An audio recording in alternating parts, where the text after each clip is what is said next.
Oh, yeah? Welcome back to Arx Fatalis. I am Last Deal, and tonight we're going to be exploring the city of Arx. The human city of Arx. This is a big place, and somewhat confusing. So we'll go ahead and try to do everything we can here. A note, however, about the city is there's a rather strange and unexplained day and night cycle in this game. Specifically in this city. There are some shop vendors that may or may not be at work when you get here. And you can't just wait for them to come back to work. It doesn't work that way. You just have to leave, do some sort of event that's significant, and then come back. And maybe they'll be open. It's really weird. I've never been able to find anything online that explains it well. But it's frustrating. But we may not be able to do everything we need here in the first go. But the guy said go talk to the guard leader, Carlo. So let's go ahead and start by going down here and talking to him.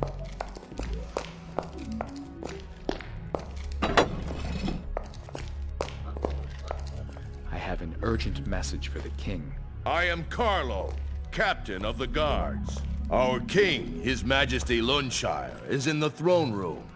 Go into the castle, through the double door of the room with columns in. The king should be there.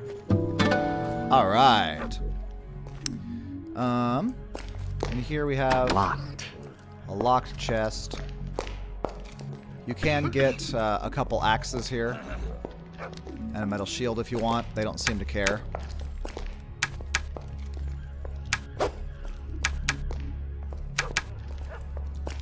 And over here we'll have a tall shield. Protection from magic plus 30%. That's actually quite nice. I might take that and dump this bad boy. Nice. Two-handed swords. Decent, but we wouldn't be able to use the shield with it. Last night I could hardly get some sleep. All right. Go to the throne room. That's where you'll find the king. Yeah. This here is the blacksmith. We are unlucky. He's not open. Great.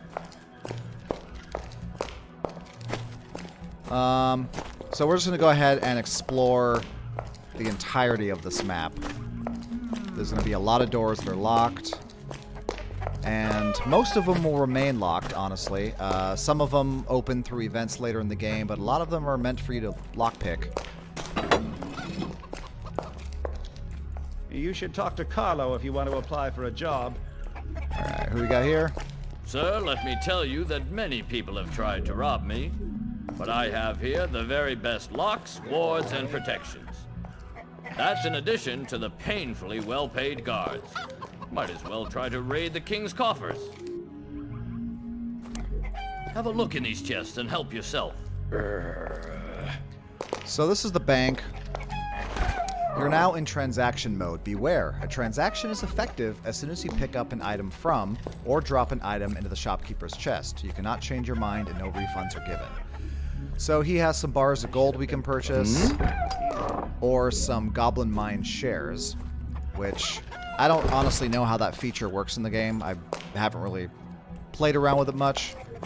Maybe we'll play around with it later. What do we got here? Locked. What do you think he is? Locked. We'll start on the outer edge and then just work our way in. This is open. Doesn't look like anything's important in here. This snake woman makes me sick. But we did find a bottle of water. And, ooh. A scroll of invisibility, but I'm full! Oh my god! Let's see, what should we dump? Scrolls take up 1 space. So I could probably just grind this. There we go.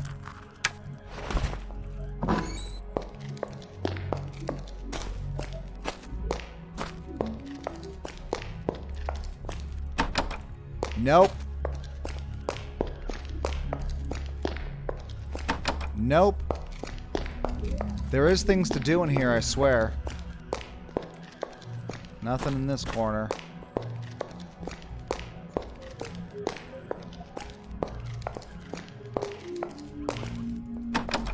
Nope.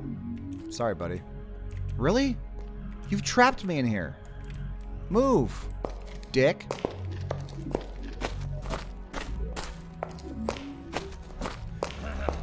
Here's the castle, which will be our final destination to move the story along, with its ever so useless drawbridge.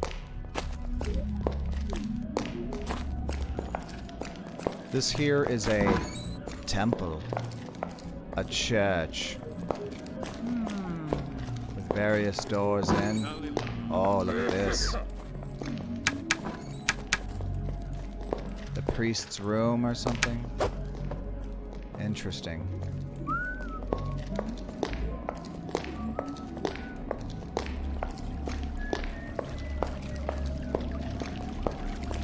Hello. Your help. Okay. Hello. I don't know you, and I don't trust you. All right. Friendly bunch.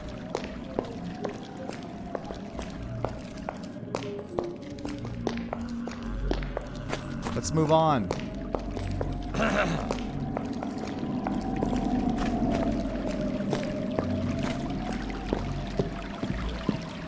A water lily for me? Damn it! I'm full again. Oh, you know what I could do? You can also use your pestle and mortar and grind it like that. Just right on the ground. I wonder. Did I get here? Ooh. Dispel field. Damn it!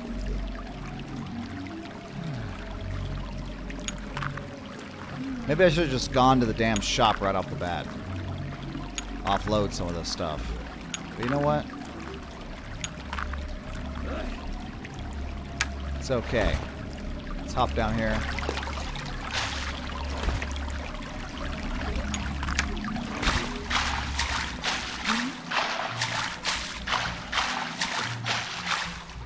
There's a dog in the water. Where's your pants, bro? You have to watch those goblins. Vicious little bastards they are. Yeah. Is there anything? Ooh, look at this. We find another spellcasting ring. Oh, there's good stuff here, man.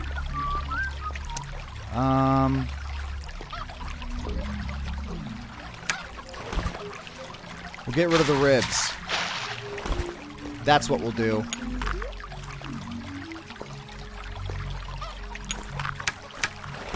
Alright. We will eventually find a place. We'll eventually have our own room and a chest where we can store some stuff. And we do eventually find backpacks to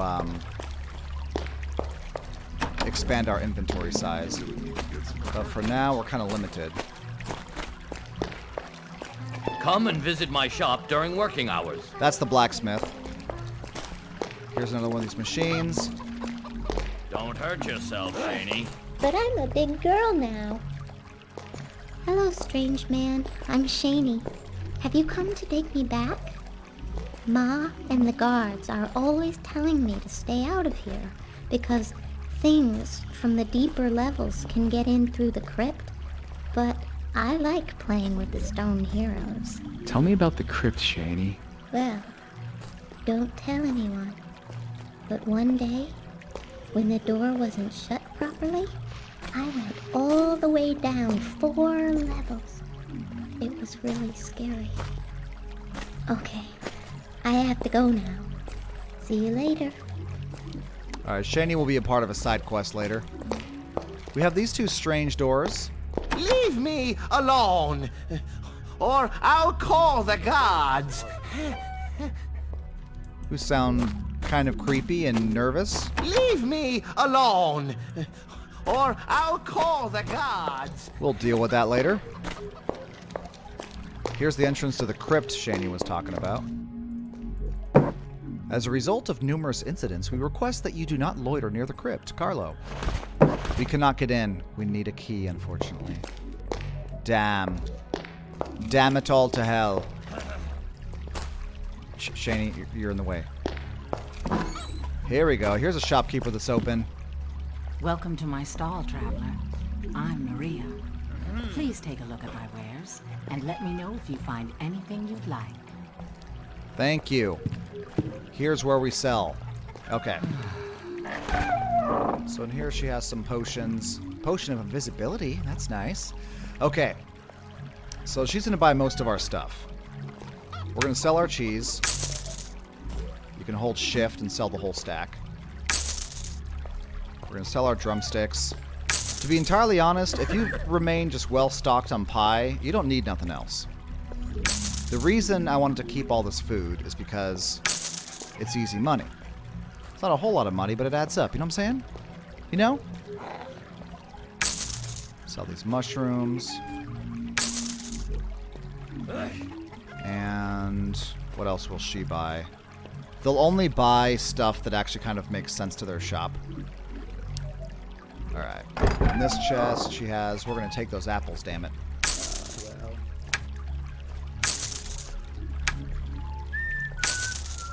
Make some pies.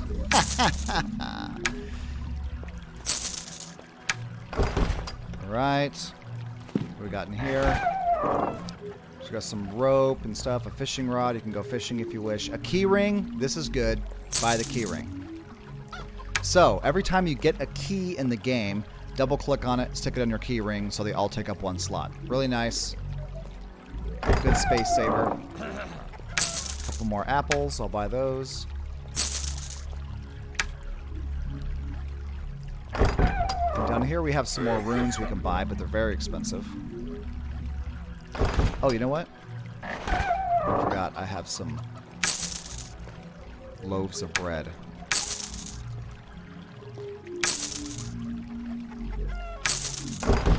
Alright.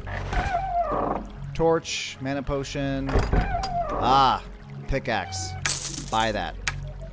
We want the pickaxe. Now we can pull those gems out of the walls and knock down those 2 walls earlier in the game, which we'll go ahead and do. So that's all we need from her. There's a little secret in here. If you open up her room, over here, we'll find a little note. Maria, it's been a long time since we've been able to see each other, and if only the situation were not as it is, I would do anything in the world to be by your side. Yours, L. The only one in the game that I know of whose name starts with L is Lunshire, which would be the king. Scandalous! You minx!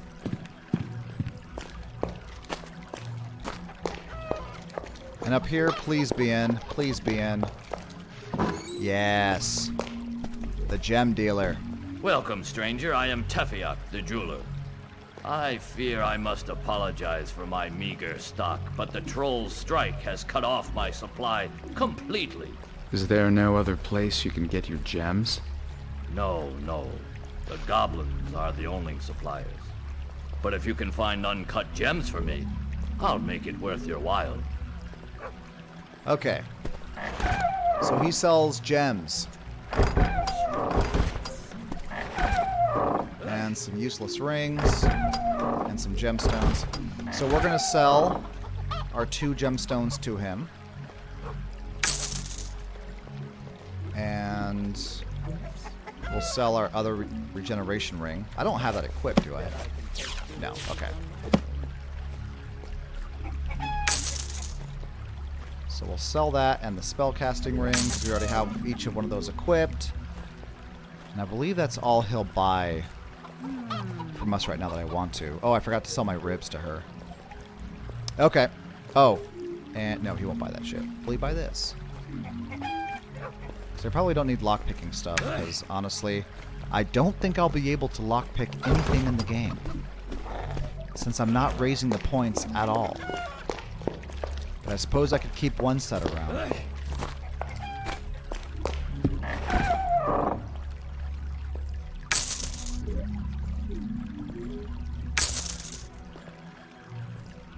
Alright. That looks good. Now, blacksmith is out. That's unfortunate, as our sword is slowly whittling down. But we'll have to come back later.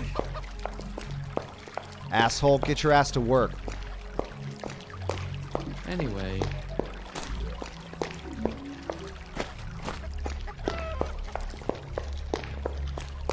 up here is where we find the... This is the cave-in. We saw the other side of the outpost where we met the dying... I'll never be able to move all this myself. the dying guard leader over there earlier by the tavern. Eventually they will pull this down and we'll have a shortcut. Which will be nice.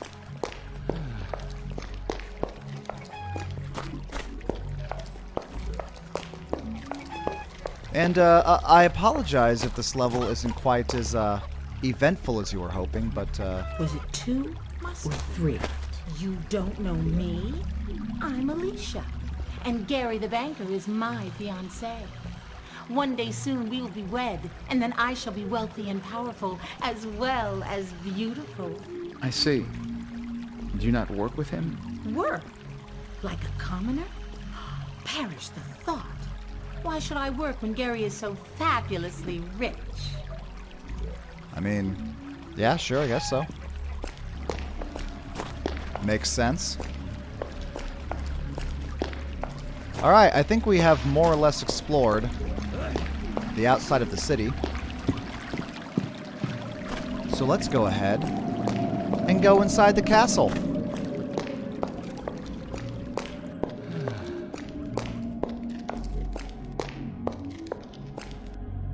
Oh, we didn't explore down here, actually. I'm not sure if it matters.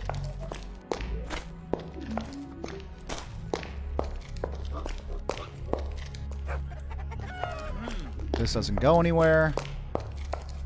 Nope.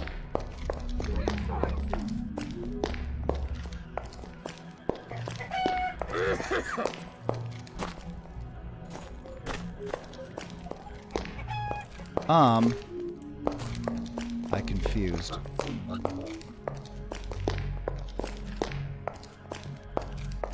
Feels like there's more there that... Oh. Okay.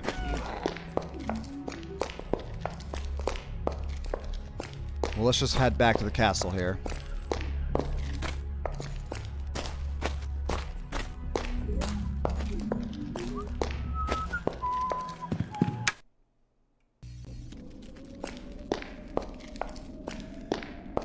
Okay, so that's where we do need to go. So gameplay rules mean we don't go that way. We explore everything else first. Council room. Locked. Damn it.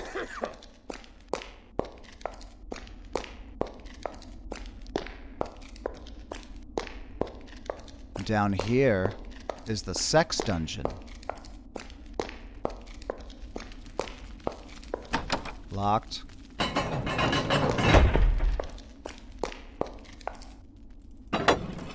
No one in here.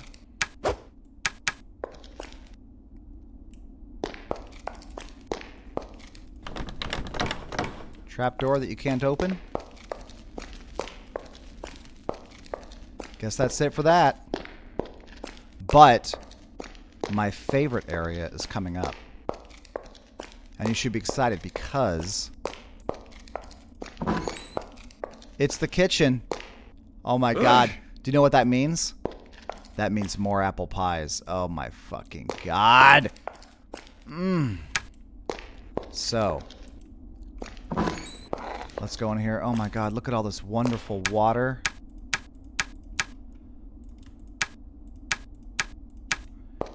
And this flower. Oh my god. It's just fucking apple pie town in here. This job is boring. What is this? Cooking for goblins.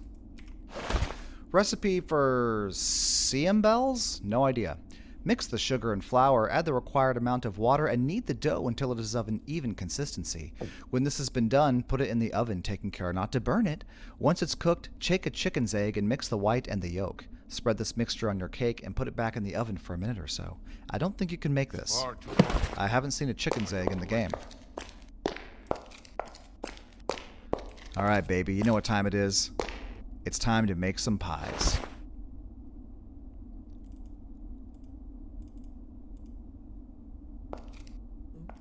All right. Look at that. We're sitting on 23 apple pies. My God. So exciting. Okay. I also ground up the rest of my herbs and put a few potions into bottles. For when we find that still, we'll be able to make some potions. Now let's go check out the other wing.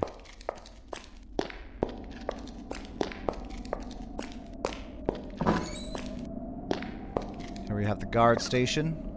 Dagger, some bread, more water. Here we have a plated helmet. If you have strength of 14, you can wear it. Look at that shit. Looking nice. Didn't think there's anything else in here for us.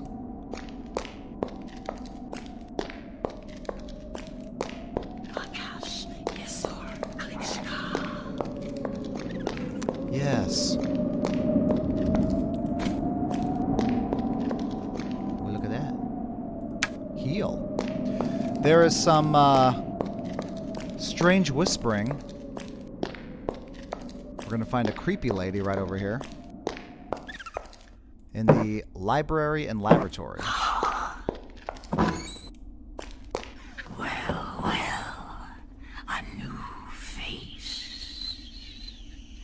No doubt the king sent you to me for advice.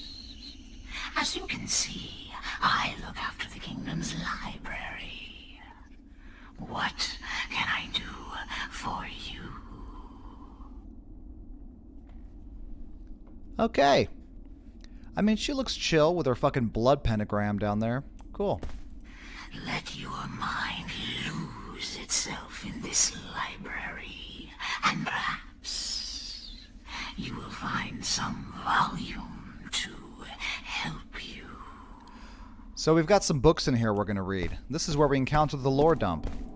The laboratory is closed. The still is in there. Still, we don't quite have access to it. So we're going to read some books. If that's boring to you, maybe I'll throw on a timestamp so you can skip it. But otherwise, we're going to learn about the lore of this world.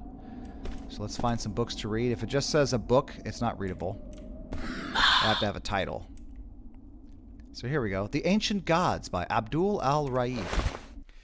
In the beginning, the gods were omnipotent. They reigned over Arx for eons before humans made their first appearance. We know very little about the gods, apart from the fact that it seems they were full of wrath at the proliferation of humans and disappeared from the surface of the earth. Some very ancient writings suggest that this disappearance was caused by the lack of faith the first mortals showed in them. Two gods stayed longer than all the others before disappearing. Their names were Zohark and Krahaz. Zohark was the most powerful of all the gods. He was thunder, lightning, and earthquakes. He was storms, hurricanes, and everything that represented the brutal force of nature. But his power was only liberated by Krahaz. Krahaz was the goddess of equity, guardian of equilibrium, and equality. They both needed each other, which could be why they stayed longer than the other gods, but finally they disappeared like the rest. Modern times saw ancient beliefs abandoned, and humans who could create magic themselves had their turn at controlling the earth and the lightning. Humans entered into a new conceptual era where they had more belief in their own capabilities, and they turned to the gods for marginal things such as fertility and hedonism. Yeah! They revered the gods of negotiation, gold, and luck, and even the gods of the poor. But these first gods, the gods of the brutal forces of creation, had no place in the pantheon. Since the start of this new era and the shift of faith, the most powerful gods have retreated to their own dimension called the Nodin, where they await new worshippers to enable them to return. All right. We have the Guild of Travelers by the sage Dormal. The Guild of Travelers was the first institution created after the death of Arx's son. Its origins stem from a handful of die-hard survivors who did not want to join the rest of the population underground. These rare survivors developed techniques for resisting the cold by ingesting alchemist drugs. They built their own shelters from ice and bred dogs, which were also able to resist the cold. They were joined by other men and women who were not afraid of the cold and who also wanted to venture out to other cities. Out of these journeys was born the Guild of Travelers, which is now the only remaining means of communication between the underground cities. They are always well respected and eagerly welcomed, for they're the only people able to bring news from outside. All right. Over here we have the Order of Dernium by Effin Durskew. Very little is known about the Sisters of Dernium. By the way, the creepy lady next to me is a Sister of Dernium. Even the origins of these creatures, half woman, half snake, is not known to us. In some places, their skin is covered in scales. Are they some kind of race that dates from ancient times, or are they simply women who are victims of some form of mutation? Nobody but they could reveal the answer to this mystery. They seem to worship a snake god, but we know nothing about this god, and all the secrets about his cult are jealously guarded by the Sisterhood. We imagine that this god gave them their magic powers, but as with all the other information we have about the Order, we cannot be sure. Certain legends claim that it is the worship of this god that is responsible not only for their magic powers, but also for their transformation into snakes. There is, however, no proof for this. Since Arx's sun went into decline, the members of the Sisterhood have been the greatest allies humans have ever had. When our race first had to begin to make a life underground, the sisters offered their magic gifts to the king to bring to life a new variety of plant that could grow without the light of the sun's rays, so that humans and their livestock might find nourishment. The population of Arx has a great deal of respect for the Sisters of the Order of Dernium, and will be eternally grateful to them for what they have done. All right. The History of Arx by Mayu Kazmatian. In ancient times, 5 human tribes inhabited the largest continent in our world. These tribes were always at war, and the more structured they became, the worse it got. After years of war and a build-up of hatred, a man by the name of Poxelius came and succeeded in uniting these different groups. He became the first king of the humans. After the last battle of the Shattered Shields in the year 170, Arx enjoyed its longest ever period of peace and prosperity. During Poxelus's reign, the only period of war was in fact the philosophical wars of the conflict we call the War of the Magi. However, even though this war was brutal and many people died in it, in fact, it only lasted a few months and had no effect on the political leadership of our kingdom. For the rest of his reign, Poxelus was faced by a number of threats. A large number of goblin invasions were warded off as rat men began to live in the city sewers. Battles were bloody, and this unjust war lasted a long time, but the kingdom's armies, led by Poxelus himself, massacred their enemies, and once more peace reigned over Arx. The exploration of the oceans began. Many strong boats put out to sea on the oceans to seek new lands and new treasures, but in 2016, a meteor fell to Earth in our world. At first, nobody thought anything of this phenomenon, but certain visionaries sensed that it was a very bad omen for Arx's future. In fact, just years later, our sun began to die. Light became rarer and rarer, and the temperature plummeted to dangerous levels. Our then very youthful king, Lunshire, son of Poxelus, ordered that the whole city move to a nearby disused dwarf mine. It was an enormous amount of work, but all people knew they were working for their own salvation, and not a soul complained. The peace treaty was signed with all the other races except the rat men, with whom it is impossible to talk. However, their attacks became fewer at this time. All were busy saving Arx, saving their own lives. A treaty was signed giving a level of the mine to each race in exchange for the work done. This harmony lasted 5 years, during which time our sun perished. Everything was done to save Arx's inhabitants, but nevertheless many lost their lives. In addition, nothing was heard from any of the other cities on the continent, and the logical conclusion was reached that they had done the same. It was not until much later that news arrived, borne by members of the Guild of Travelers. Other fortresses did still exist, spread across the continent, imprisoned in a thick shell of ice. The Guild of Travelers is now the only thing that allows communication and the occasional traffic of luxury products to flow between them. Apart from these sporadic contacts, Arx is totally self-sufficient. Then we have the Kings of Arx by Greenonic Warmhill.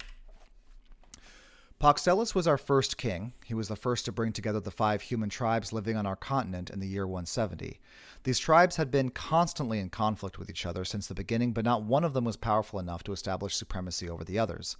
Poxelus was good and courageous, and he challenged and defeated the leader of each of the tribes in what came to be known as the Battle of the Shattered Shields. For before challenging the tribal leaders, Poxelus had ventured into an abandoned temple in the Wailing Mine Mountains. From this temple, he had brought back an enchanted shield which allowed him to defeat all the leaders. As soon as he became leader of all 5 tribes, Poxelus declared himself king of Arx. After this, he reigned over the new kingdom of Arx with wisdom, fairness, and generosity. He had a long and prosperous reign despite skirmishes with goblins and rat men, which, thanks to his military genius, he always managed to curb. He was less fortunate with his descendants. His first 2 sons, Elois and Nicus, both fine warriors, died during Poxelus's lifetime. Luckily, at the time of his death in 212, his youngest son, Lunshire, was left to succeed him, but he was still too young. Lord Poncet acted as regent until the boy's coming of age, but he plotted to stop Lunshire from taking the throne. He was never very popular, and his little scheme failed, as Lunshire took the throne in 2015 at the age of 16. King Lunshire faced a difficult task from the start as the sun began its decline over our world. He was the instigator of the migration of the population underground. He did everything within his power to save as many people as the dwarf mines could take. He had the diplomatic intelligence to sign a treaty with all the other races in Arx, without which the move would have taken much longer and may even have been halted by the Ice Age, which was fast approaching. King Lunshire honored the memory of his father by transporting his coffin to a new crypt built on the foundation of the miner's tomb so that people would never lose respect or forget this great king. And we just got a few more. The Races of Arx by Sibrafi and Neen. Relations between the different races in Arx have always been difficult. The goblins were the most populous of all the races, due in part to their high fertility rates. However, as they were never able to organize themselves into a united kingdom, they gradually lost their predominant position. Fundamentally, goblins are not very intelligent. They have their own language and mostly speak a kind of pidgin version of human language. They're always looking for something to find fault with, constantly annoying the person they're talking to. They are liars, arrogant, cowardly, and are extremely lazy. The only time the goblins were the allies of humans was during the time of the Great Treaty. During this time, they helped build the Underground Kingdom, putting their natural aggression and bad manners aside for a while. However, after the work was complete and they had settled in, they slipped back into their old ways. It seems that trading gemstones is the only peaceful activity even the most tolerant of each race can bear. Trolls are a different kettle of fish. Even if it seems that their origins are similar to those of the goblins, they are completely different. They are very weak-willed and are creatures that seem to live in slow motion. They are not aggressive and are much more often benevolent. Their monstrous strength and legendary stamina make them both weighty allies and lethal adversaries. Their existence is made up of the simple things in life, such as finding something to eat or somewhere to sleep. Because they are mentally weak, they are quite easy to fool, but woe become anyone who does so if they find out, as their anger is legendary. The rat men have always preferred to have very little contact with other races. They communicate in signs rather than in words, sometimes adding in cooing sounds. Rat men are extremely agile and thus are formidable adversaries in combat. Some of them are the biggest killers in Arx. They are very subtle and extremely swift. They often use poisoned weapons. They lived underground in the city's sewers when humans still lived above ground. Feeding off waste products and excrement seems to suit them very well. Until now, the few run-ins we have had with the rat men have been brief but bloody. They have made occasional forays into human cities to rifle through garbage bins looking for food and rudimentary tools. Since they have been hidden underground in the fortress of Arx, they have slowly lost all contact with all the other races and move around with exemplary discretion. Dwarves have had a passion for anything mechanical, for craftsmanship, and for anything to do with engineering. They are also the best blacksmiths in the world. They have lived in the underground fortress well before all the other races took residence there also. They are the only ones who know how to build mines and exploit them properly, and they often sell the products they mine to humans. They have always had an appalling relationship with goblins and waged numerous wars upon them, trying to eliminate them completely. One of their largest mines was chosen as a refuge and the site of the new city of Arx. They also helped to build the basic infrastructures on site and undertook many jobs there, apart from those in the goblin level. As they were already used to living in the depths, they moved further underground and continued to exploit their mines. The origin of the Sisters of Dernium is a mystery. They look like hybrids between women and snakes. Their skin is covered in scales. There seems to be no males in their race, and we know nothing about how they reproduce. They are very gifted in the use of magic, making them the best magicians in Arx. According to certain legend, they were involved in the very origins of magic. They have always been very close to the human race, helping them at every difficult stage of their development. During their migration, the sisters promised to help the king of the humans and created underground plans to feed the inhabitants and their livestock. Very little is known about dragons. Oh yeah, motherfucker, there's dragons in this game. What? However, scholars have noticed that there are 4,815 scales on every specimen studied. And that's it.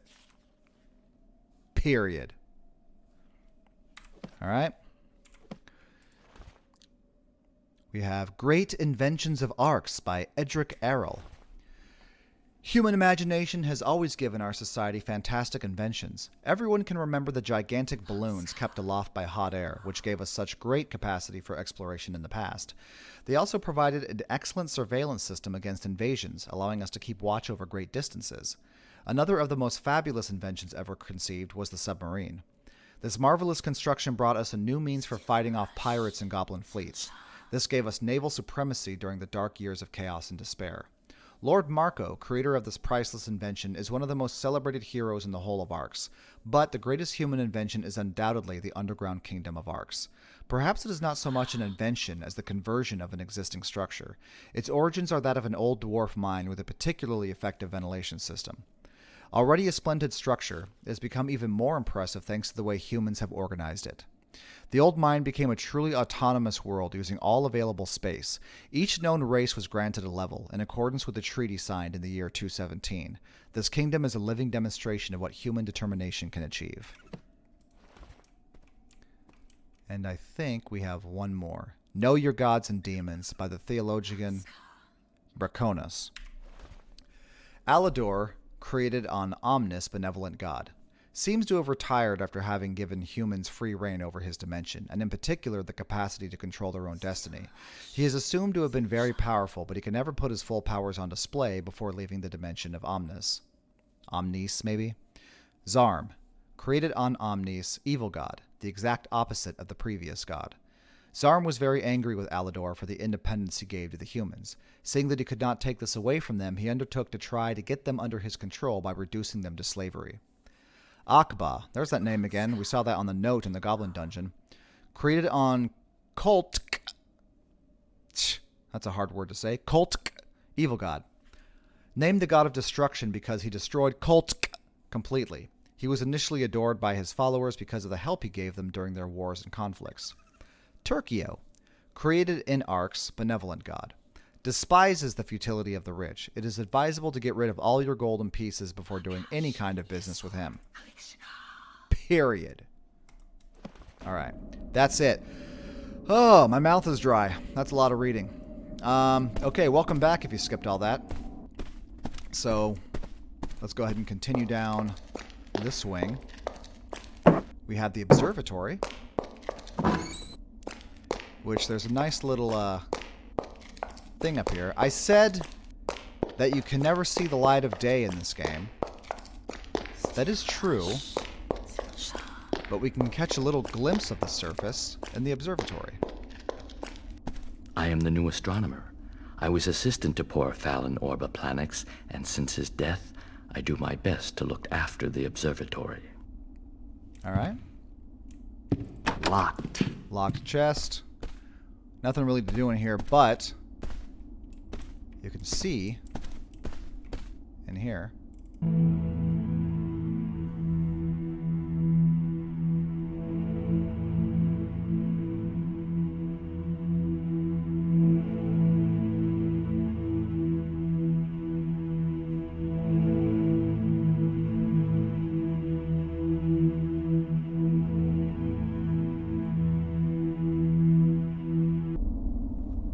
Yeah, it's kind of neat, huh? Alright, I think we are finally ready to go visit the king and move on. I don't exactly know if this episode is roughly 45 minutes yet, because that's what I'm trying to get to, because I don't know how long I sat there making potions and apple pies. Fuck. But you know what? It's all good. We're mostly done exploring the city for our first visit anyway. Let's go in here. Of unrest in the lower levels of the city. Alert the guards at the outpost. At your command. My name is Shagar. I escaped from one of the goblin prisons and I've been sent by Ortiern. He and his men are trapped at your outpost. He says he needs help to clear the pathway to the castle, which is blocked by a landslide. They have also been attacked by a small number of Ilsids and will be unable to resist another attack. Good heavens, these are grave tidings, Shagar. You have done our kingdom a great service, and you have our deepest gratitude. You will be rewarded commensurate with the risks you've taken to bring us this news. This cave-in is no small problem, however, and its solution will take some consideration. I have decided on a course of action. You will take this message to Pog, King of the Trolls. His people are very capable miners. They've even helped construct this village. The trolls live one level below us. You may have encountered them already. They are just as ugly as goblins, but 5 times the size. But relations are excellent between our two kingdoms, just the same. We've a shared hatred for the rat men. I am sure they will provide immediate help. It seems I can't escape being drawn into these events. Well, I shall help you, but I expect your help in return. Do not fear. You shall be well rewarded for this task. Gold will do me little good if I can't regain my memory. I'm sure it will all come back to you. The goblins must have given you a serious knock to the head, that's all. Don't worry. And now, I beseech you, take this message as the kingdom's emissary to Pog, king of the trolls. All right. The king wants me to bring a message to Pog, king of the trolls, asking him to clear the rocks from the passage of the outpost. And he gave us a note. Pog, me, Lunchshire, need help. I like how he has to, like, talk the pigeon to, like, get down to his level almost. Path to humans outpost blocked. Big boulders. If trolls can unblock pathway, me happy. Oh, God, that's good. I didn't mean to cast heal, but that's alright, whatever. So, we are good to go there. I wanted to read the note is what I wanted to read. Oh, we read that. Cool. We can't go up here yet. These guards will get pissed. So basically at this point we're done. But we just had a quote-unquote event. So I just want to check real quick and see if the blacksmith is open.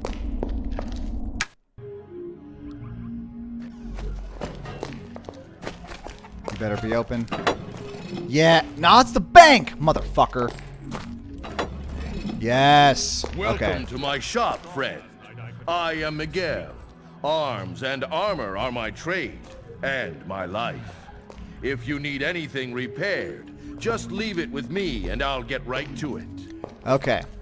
So how to repair stuff. Kind of strange. You pick up your sword, double click on it, click on him, and I'll charge you for it. Good as new, 60-60. May as well do that with my leggings. As good as new. My hair. My hat's already good. And let's see what he has to sell here, or to buy. We got some chainmail leggings, a metal shield, chainmail chest armor, light leather leggings of extra protection. That's nice. Light leather chest of extra protection. Here's your bow. I think that's the first bow you can find in the game. And it just says some arrows. No idea how much you actually get. Not enough. Plated chest.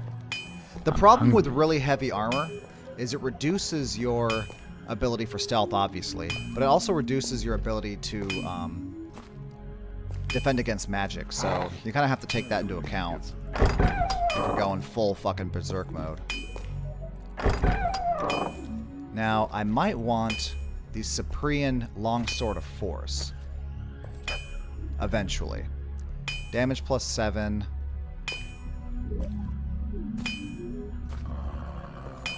It's kind of nice. But I'm currently rocking a plus 5. So, I mean, it's plus 2 more damage. But kind of expensive for now, so I might hold off on that. And